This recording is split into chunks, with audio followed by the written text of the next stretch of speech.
Welcome back friends to the GS platform YouTube channel. दोस्तों आज की वीडियो में हम लोग देखेंगे वर्ल्ड ज्योग्राफी का सेकेंड वीडियो। और इस वीडियो का जो टॉपिक है वो है ब्रह्मांड मींस यूनिवर्स। और आज के वीडियो में हम लोग तीन टॉपिक पर चर्चा करेंगे ब्रह्मांड के अंतर्गत, जिसमें कि होगा सामान्य परिचय, ब्रह्मांड की अवधारणाएं और आकाशगंगा, तारे, न्यूट्रॉन तारा, ब्लैक होल और अदर टॉपिक्स, राइट। तो ब्रह्मांड के ये पूरे टॉपिक के अंतर्गत इन सभी को हम लोग कवर करेंगे। साथ ही साथ मैं आपको बताना चाहूँगा जो भी आपका ये कोर्स है वो पूरा आपका एनसीईआरटी बेस्ड है, एनसीईआरटी को बेस बनाया गया है। तो पूरा वीडियो आप कंप्लीटली ध्यान से देखिए जिससे कि आपके सभी टॉपिक्स और सभी पॉइंट क्लियर हो सकें। तो चलिए शुरू करते हैं आज का वीडियो। तो यहाँ पर देखिए सबसे पहले ब्रह्मांड के बारे में बात करते हैं। ब्रह्मांड है क्या? तो सूक्ष्म अणुओं से लेकर विशालकाय आकाशगंगाओं तक के सम्मिलित रूप को ब्रह्मांड कहते हैं। देखिए पूरे ब्रह्मांड में छोटे छोटे कण, सूक्ष्म कण जिनको बोल सकते हैं, वहां से लेकर के ग्रह, उपग्रह, सूर्य, चंद्रमा, आकाशगंगा, इन सभी को मिलाकर ब्रह्मांड आप बोल सकते हैं। ठीक है, तो ये ब्रह्मांड की एक छोटी सी डेफिनेशन कह सकते हैं। और ये जो पूरा ब्रह्मांड है उसी में सौरमंडल है, उसी में आकाशगंगा है, तो सभी ब्रह्मांड का एक हिस्सा है। ठीक है, अब हम लोग बात करेंगे ब्रह्मांड की उत्पत्ति से संबंधित कुछ तथ्यों के बारे में। तो देखिए ब्रह्मांड की उत्पत्ति से संबंधित दो अवधारणाएं हैं, यानी कि दो कॉन्सेप्ट बनाए गए हैं। तो इसमें दोनों कॉन्सेप्ट को आप ध्यान से देखिए, समझिए, क्योंकि एग्जाम में इनसे रिलेटेड क्वेश्चंस पूछ दिए जाते हैं। तो दो जो अवधारणाएं हैं, इनमें दोनों अवधारणाओं में एक को सूर्य को मानकर अवधारणा बनाई गई है और एक में अर्थ को यानी कि पृथ्वी को। तो इसमें सबसे पहले हम लोग देखेंगे एक जो पृथ्वी को केंद्र में मानकर पूरी ब्रह्मांड की उत्पत्ति और उससे रिलेटेड जो कॉन्सेप्ट समझाया गया है वो टॉलमी ने बताया है। तो टॉलमी की जियोसेंट्रिक अवधारणा के अनुसार पृथ्वी ब्रह्मांड के केंद्र में है और सभी इसकी परिक्रमा करते हैं। तो टॉलमी ने बोला है कि पृथ्वी केंद्र में है और सभी जो भी चीज़ें हैं वो इसकी परिक्रमा करते हैं। तो पूरे ब्रह्मांड के केंद्र में पृथ्वी है, तो पृथ्वी के केंद्र में होने की वजह से इसको जियोसेंट्रिक अवधारणा बोलते हैं। ठीक है, और जो दूसरी अवधारणा थी वो सूर्य से रिलेटेड थी, जिसमें कि सूर्य को केंद्र में माना गया है, तो वो है कॉपरनिकस की। इन दोनों भूगोलवेत्ताओं को आप ध्यान रखेंगे। तो कॉपरनिकस की हेलियोसेंट्रिक यानी सूर्य से संबंधित, सूर्य को केंद्र में मानकर ये अवधारणा विकसित की गई है।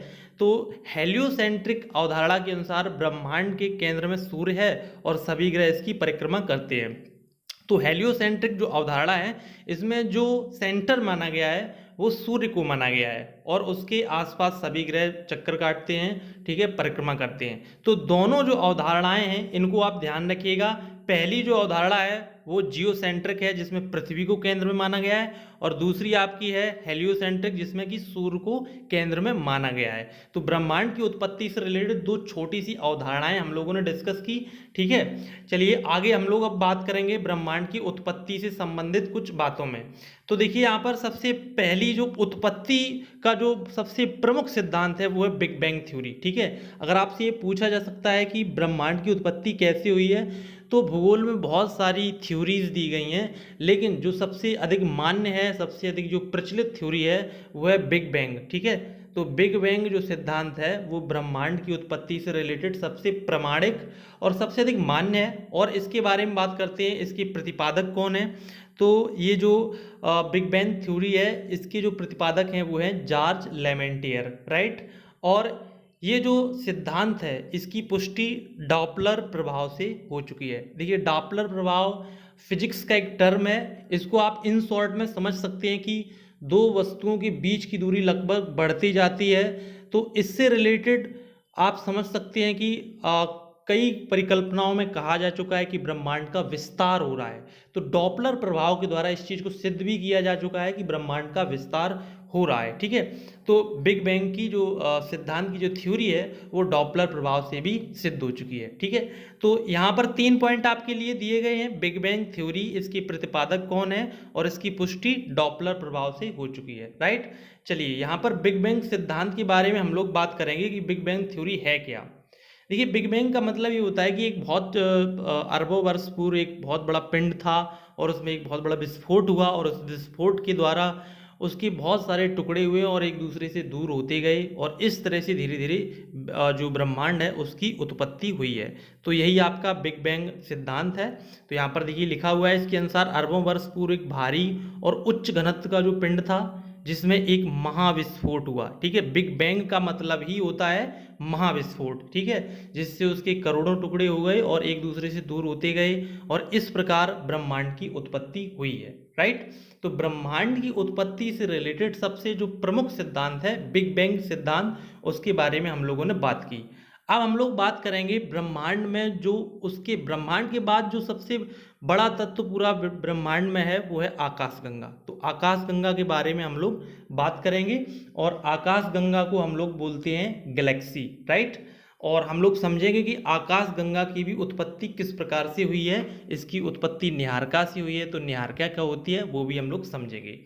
तो देखिए यहाँ पर इसकी डेफिनेशन दी गई है, गुरुत्वाकर्षण बल के अधीन बंधे तारों, धूलकणों, गैसों के तंत्र को आकाशगंगा कहते हैं, जिसकी उत्पत्ति सामान्यतः निहारिका से होती है, जो कि हाइड्रोजन गैस का एक तंत्र है। ठीक है, देखिए हाइड्रोजन गैस का एक तंत्र होता है जिसको बोलते हैं निहारिका, और निहारिका से ही आकाशगंगा की उत्पत्ति हुई है। और आकाशगंगा में अरबों तारे हैं, धूलकण हैं, गैसों के तंत्र हैं। ठीक है, तो इन सभी को मिलाकर आकाशगंगा बोलते हैं। और आकाशगंगा में कई सौरमंडल हो सकते हैं, कई तारामंडल हो सकते हैं, कई गैस के तंत्र हो सकते हैं, उन सभी को मिलाकर आकाशगंगा बोलते हैं। और ये एक ब्रह्मांड का एक छोटा सा हिस्सा है। राइट, चलिए बात करते हैं आगे यहाँ पर आकाशगंगा से संबंधित एग्जाम के पॉइंट ऑफ व्यू से कुछ महत्वपूर्ण तथ्य।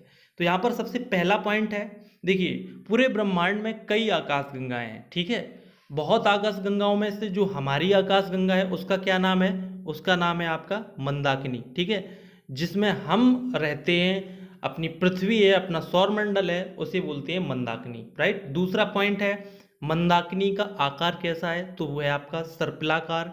ये भी एग्जाम में क्वेश्चन पूछा गया है। राइट, नेक्स्ट है यहाँ पर मंदाकिनी का जो भाग हम पृथ्वी से देख सकते हैं उसे मिल्की वे या स्वर्ग की गंगा कहा जाता है। इंपॉर्टेंट पॉइंट है, देखिए जो हमारी आकाशगंगा है मंदाकिनी जिसका नाम है, उसको हम पृथ्वी से देख सकते हैं, लेकिन उसका पूरा हिस्सा तो नहीं दे सकते हैं। जितना भी हिस्सा देखेंगे उसे हम मिल्की वे बोलेंगे या फिर स्वर्ग की गंगा बोलेंगे। नेक्स्ट पॉइंट है यहाँ पर मंदाकिनी का जो केंद्र होगा उसे क्या कहते हैं, बल्ज।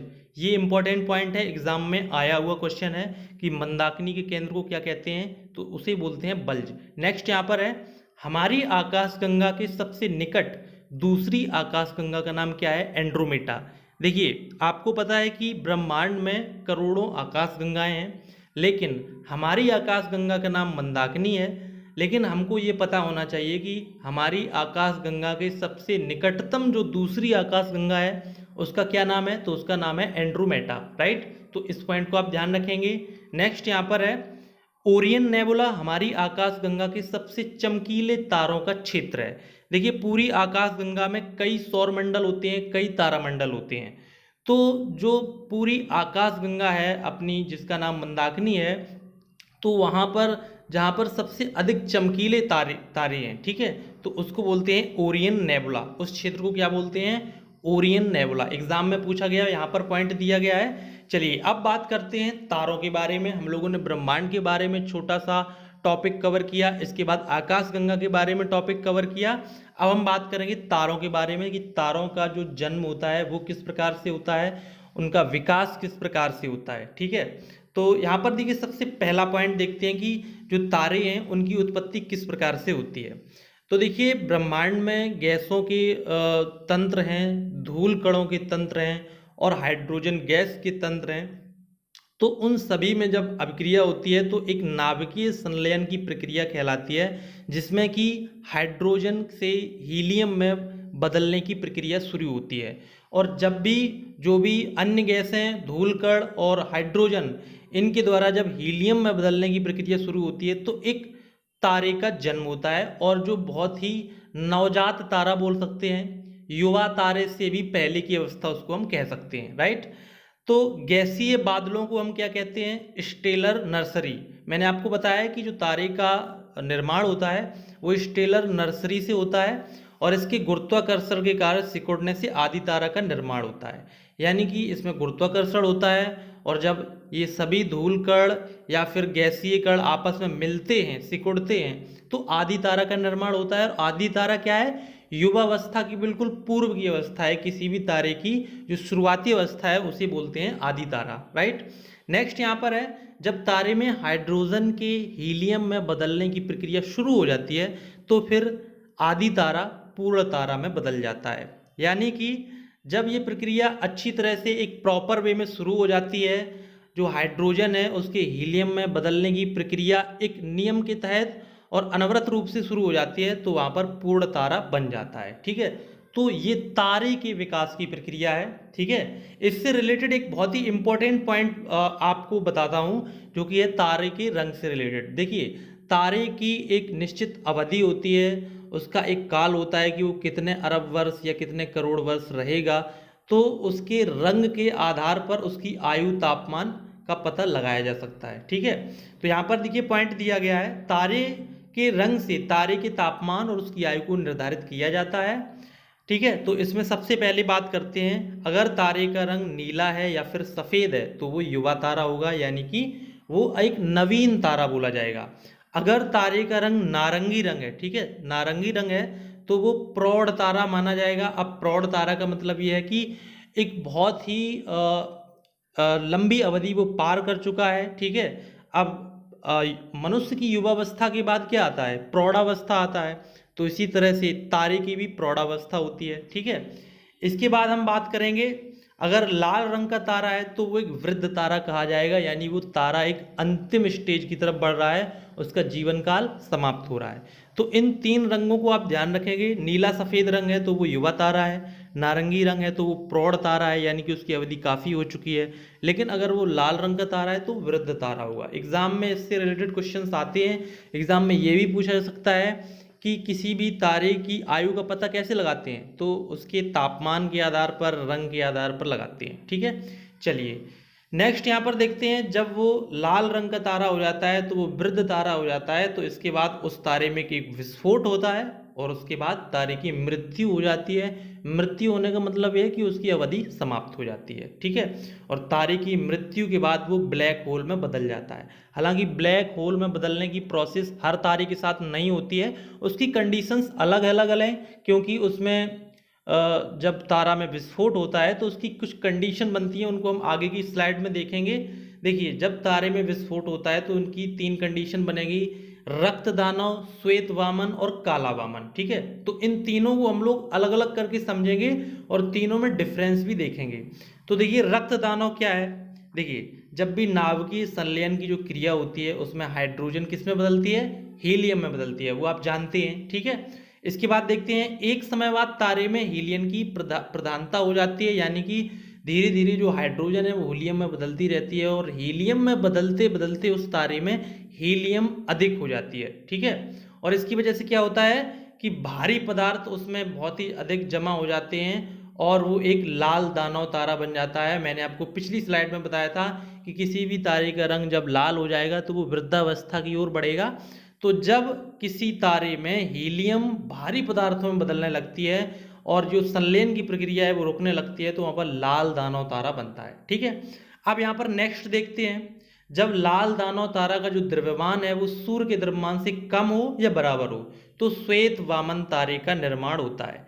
ये पॉइंट बहुत ही इंपॉर्टेंट है, इसको आप समझिएगा, एक अलग कॉन्टेक्स्ट में समझिएगा कि कोई भी तारा जिसका द्रव्यमान या तो सूर्य के बराबर हो, ठीक है, सन के बराबर हो, या फिर सूर्य से कम हो। ठीक है, तारे का द्रव्यमान सूर्य से या तो कम हो या उसके बराबर हो। ठीक है, दूसरे शब्दों में कहा जाता है कि अगर उसका द्रव्यमान सूर्य के अपेक्षा 1.44 गुना हो, ठीक है, 1.44, 1.44 गुने से अधिक ना हो, इससे कम हो या बराबर हो, तो फिर वो जो तारा होगा वो रक्त दानव के बाद श्वेत वामन में बदल जाएगा। ये कंडीशन है। ठीक है, इसको आप ध्यान रखिएगा।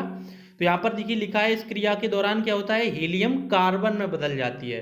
ठीक है, रक्त दानव तक हीलियम का प्रोसेस रहता है, इसके बाद हीलियम कार्बन में बदलने लगती है, तो तारा और भी अधिक अपनी वृद्धावस्था को प्राप्त करने लगता है। तो यहाँ पर देखिए लिखा हुआ है कि श्वेत वामन बनने की जो क्रिया है वो चंद्रशेखर सीमा से निर्धारित होती है। अगली स्लाइड में हम लोग चंद्रशेखर सीमा के बारे में बात करेंगे, लेकिन फिर भी मैं आपको बता दूं कि चंद्रशेखर जो सीमा है वो यही है कि 1.44 गुना अगर किसी भी तारे का द्रव्यमान सूर्य के सापेक्ष है, ठीक है, तो वो चंद्रशेखर सीमा कही जाती है। इसके ऊपर श्वेत वामन या काला वामन बनने की प्रक्रिया नहीं होती है, उसमें सुपरनोवा विस्फोट हो जाता है। अगर 1.44 गुने से कम है या बराबर है तो फिर वो श्वेत वामन बनता है, इसके बाद काला वामन बन जाता है, ठीक है। अब देखिए श्वेत वामन जब तारा बन जाता है तो इसके बाद क्या होता है, तो देखिए यहाँ पर पॉइंट दिया गया है कि श्वेत वामन धीरे धीरे काला वामन बनकर लुप्त हो जाता है, जो कि ब्लैक होल से भिन्न है। ये आप ध्यान रखेंगे कि श्वेत वामन के बाद किसका नंबर आता है, काला वामन का। तो काला वामन मतलब एक तरह से हम कह सकते हैं किसी भी तारे के अवशेष राख के रूप में वो बदल जाता है और उसको काला वामन बोलते हैं। लेकिन ये ध्यान रखेंगे कि ये काला वामन ब्लैक होल नहीं है, कृष्ण वेवर इसको आप नहीं बोल सकते हैं, ठीक है। कृष्ण वेवर की कंडीशन कब होगी, जब 1.44 गुने से अधिक द्रव्यमान का कोई तारा होगा तो फिर वो कृष्ण वेवर यानी ब्लैक होल बनने की प्रोसेस में जाएगा। तो आई होप आप इस डिफरेंस को समझ गए होंगे। चलिए नेक्स्ट यहाँ पर है, श्वेत वामन एक जीवाश्म तारा होता है जो ऊर्जा व प्रकाश का उत्सर्जन नहीं करता है। मैंने आपको बता दिया कि यहाँ पर तारा की पूरी प्रक्रिया समाप्त हो जाती है, उसमें कुछ भी नहीं बचता है, उसको काला वामन बोल देते हैं, ठीक है। तो आई होप आपको समझ में आ गया होगा कि रक्त दानव और श्वेत वामन और काला वामन ये एक सीरीज से चलने वाली किसी भी तारे की प्रक्रिया है, जो कि तारे की वृद्धावस्था के बाद की अवस्थाएं हैं, राइट। चलिए अब हम लोग बात करेंगे चंद्रशेखर सीमा के बारे में, जो अभी हम लोगों ने पिछली स्लाइड में बात की कि चंद्रशेखर सीमा क्या होती है। एग्जाम में ये कई बार पूछा जाता है। तो देखिए चंद्रशेखर सीमा के अनुसार 1.44 सौर द्रव्यमान ही श्वेत वामन के द्रव्यमान की ऊपरी सीमा है। यानी कि अगर किसी तारे का जो द्रव्यमान है वो या तो सूर्य के द्रव्यमान के बराबर है या फिर सूर्य के 1.44 गुने के बराबर या इससे कम है तो ही वो श्वेत वामन बनेगा, अन्यथा वो श्वेत वामन नहीं बनेगा, उसमें सुपरनोवा विस्फोट होगा, ठीक है। तो नेक्स्ट यहाँ पर है एस चंद्रशेखर, ये वैज्ञानिक थे, इनको सन 1983 में नोबेल पुरस्कार प्रदान किया था और इन्हीं ने चंद्रशेखर सीमा का निर्धारण किया था। इस पॉइंट को आप ध्यान रखिएगा। नेक्स्ट यहाँ पर है, देखिए चंद्रशेखर जो सीमा है उसके बारे में और डिटेल में आप समझिए। या द्रव्यमान कम है तो वो लाल दानव बनेगा, इसके बाद श्वेत वामन बनेगा और इसके बाद काला वामन बनेगा, ठीक है, ये आप ध्यान रखिएगा। अब इसके बाद दूसरी कंडीशन क्या है, यदि तारे का ताप और द्रव्यमान चंद्रशेखर सीमा के बराबर है या उससे अधिक है, ठीक है। यहाँ पर इन दोनों पॉइंट को ध्यान रखेंगे, ताप के साथ साथ द्रव्यमान की भी बात की गई है, ठीक है, द्रव्यमान। तो इस पॉइंट को ध्यान रखेंगे कि यदि तारे का जो द्रव्यमान है यानी कि उस तारे का जो भार है वो चंद्रशेखर सीमा से अधिक है, 1.44 गुने से अधिक है, तो फिर क्या होगा, तो फिर जो लाल दानव है उसमें सुपरनोवा विस्फोट होगा, इसके बाद न्यूट्रॉन तारा बनेगा और इसके बाद वो अंत में ब्लैक होल बनेगा। तो आई होप आपको डिफरेंस समझ में आ गया होगा कि किसी भी तारे का जो द्रव्यमान है या फिर जो ताप है वो चंद्रशेखर सीमा से अगर रिलेट कर रहा है तो भी इसके आगे किसी भी कंडीशन के बनने की शर्तें लागू होंगी, ठीक है। चलिए आगे यहाँ पर देखते हैं। नेक्स्ट पॉइंट है न्यूट्रॉन तारा। इसको समझते हैं कि न्यूट्रॉन तारा क्या है। तो देखिए न्यूट्रॉन तारा क्या है, सुपरनोवा विस्फोट जब होता है तो उसके बचे हुए भाग से न्यूट्रॉन तारे का निर्माण होता है।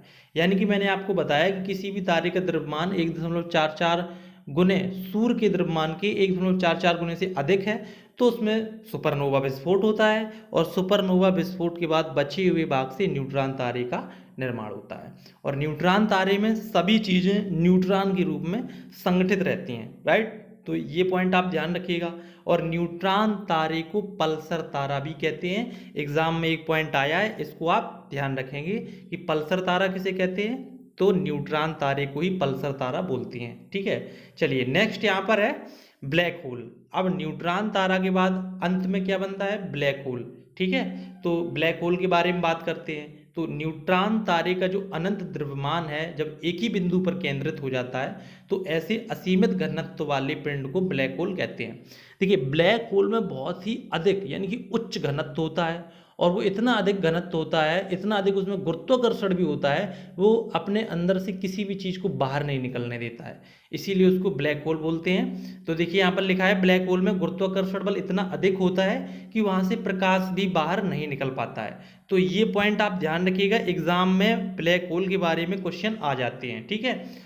तो आपको अब अच्छी तरह से समझ में आ गया होगा कि किसी भी तारे की जो अंतिम अवस्था होती है, उसके बाद जब लाल दानव बनता है, लाल दानव के बाद चंद्रशेखर सीमा से ही उसके आगे की जो आयु है वो निर्धारित होती है। चंद्रशेखर सीमा यानी कि सूर्य के द्रव्यमान से अगर उस तारे का द्रव्यमान कम है तो फिर वह श्वेत वामन और काला वामन बन जाएगा। अगर 1.44 गुने सूर्य के द्रव्यमान से उसका द्रव्यमान अधिक है तो उसमें सुपरनोवा विस्फोट होगा और फिर वो न्यूट्रॉन तारा बनेगा और अंत में ब्लैक होल बन जाएगा। तो तारे की जो जीवन यात्रा है उसके 2 चरण मैंने आपको समझा दिए हैं, ठीक है। चलिए, और अंत में यहाँ पर दिया गया है कि ब्लैक होल किसी तारे की मृत्यु की अंतिम अवस्था है, वो आप समझ चुके हैं। चलिए नेक्स्ट यहाँ पर देखते हैं अब नक्षत्र और अन्य महत्वपूर्ण बिंदुओं के बारे में, जो कि वीडियो का नेक्स्ट पार्ट है। नक्षत्रों के बारे में बात करते हैं। तो देखिए, एक निश्चित आकृति में जो तारे व्यवस्थित होते हैं किसी भी तारामंडल के रूप में, उसको एक नक्षत्र बोल सकते हैं, ठीक है। निश्चित आकृति में होते हैं और नक्षत्रों की संख्या वर्तमान में कितनी है? 27। लेकिन एक 28वें नक्षत्र अभिजीत की परिकल्पना की गई है, लेकिन ओवरऑल अभी 27 नक्षत्र ही माने जाते हैं। नेक्स्ट है ध्रुव तारा। ध्रुव तारा के बारे में बात करें तो ये लिटिल बियर तारा समूह का एक सदस्य है। तारामंडल है कौन सा? लिटिल बियर, और उसका सदस्य है ध्रुव तारा, ये आप ध्यान रखेंगे। और सप्तऋषि मंडल की सहायता से ध्रुव तारे की स्थिति का पता लगाया जाता है। देखिए, आकाश में सप्तऋषि मंडल एक तारा समूह है और उसी की सहायता से ध्रुव तारे की जो स्थिति है उसका पता लगाया जाता है, ठीक है। तो देखिए, इसमें होता क्या है कि सप्तऋषि मंडल के संकेतक तारे जो होते हैं उनको आपस में मिलाते हुए काल्पनिक रेखा अगर हम खींचें तो उसके आगे की ओर बढ़ाने पर ध्रुव तारे की ओर आप पहुंच सकते हैं, ठीक है। तो इस पॉइंट को भी आप ध्यान रखेंगे। नेक्स्ट है यहाँ पर उत्तरी गोलार्ध से एंड्रोमेटा गैलेक्सी को देखा जा सकता है। एंड्रोमेटा गैलेक्सी कौन सी है? मैंने आपको बता दिया है कि अपने पास में जो गैलेक्सी है उसे एंड्रोमेटा बोलेंगे, और वो कहाँ से मिलेगी?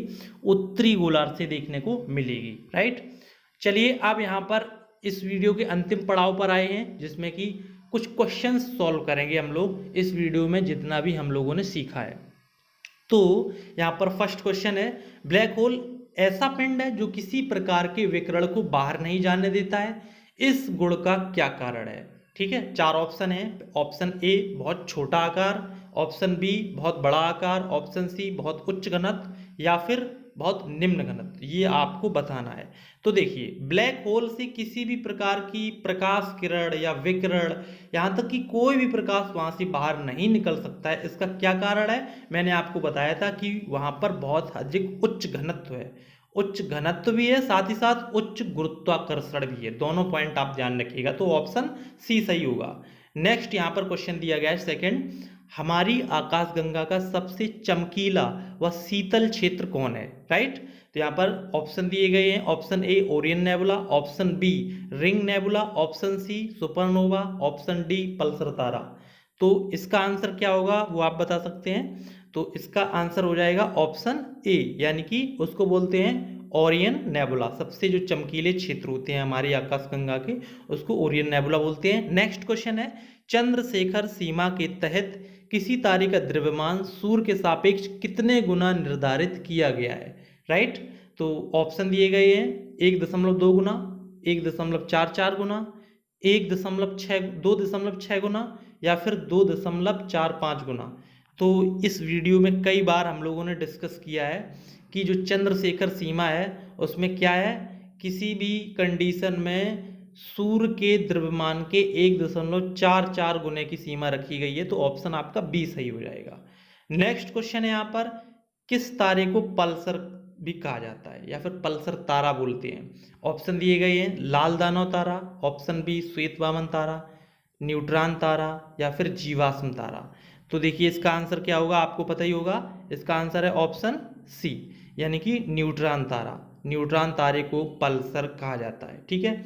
और इस वीडियो का अंतिम और 5वां क्वेश्चन आपके लिए, ये आप कमेंट बॉक्स में बताएंगे इसका आंसर। तो आज का क्वेश्चन जो है, पहले दो कथन दिए गए, इनको आप समझिए। पहला कथन है ब्लैक होल एक ऐसा खगोलीय अस्तित्व है जिसे दूरबीन से नहीं देखा जा सकता है। दूसरा है कृष्ण छिद्र। कृष्ण छिद्र का मतलब ब्लैक होल ही है। कृष्ण छिद्र पर गुरुत्वीय क्षेत्र इतना प्रबल होता है कि वह प्रकाश को भी निकलने नहीं देता है। ठीक है, तो ये दो कथन दिए गए। ऑप्शन आपके सामने है। क्या कथन केवल एक सही है तो ऑप्शन ए सही होगा। अगर केवल दूसरा कथन सही है तो ऑप्शन बी सही होगा। अगर दोनों कथन, एक और दो दोनों कथन सही है तो ऑप्शन सी सही होगा। अगर इनमें से कोई भी कथन मतलब सही नहीं है, यानी कि दोनों गलत है, तो ऑप्शन डी सही होगा। तो इस क्वेश्चन का जो आंसर है वो कमेंट बॉक्स में जरूर दीजिए। साथ ही साथ मैं आपको बता दूं कि बहुत अधिक मेहनत करने के बाद, हार्ड वर्क करने के बाद इस तरह की वीडियो क्रिएट होती है और अपलोड होती है। तो आप प्लीज़ इस वीडियो को लाइक करें और अपने फ्रेंड्स के बीच इस वीडियो को शेयर जरूर करें। शेयर करने से क्या होगा कि हमें मोटिवेशन मिलेगा और नेक्स्ट वीडियो भी आपके सामने बहुत ही जल्द होगी। तो ये मेरी रिक्वेस्ट है कि आप वीडियो को शेयर करें और लाइक करें।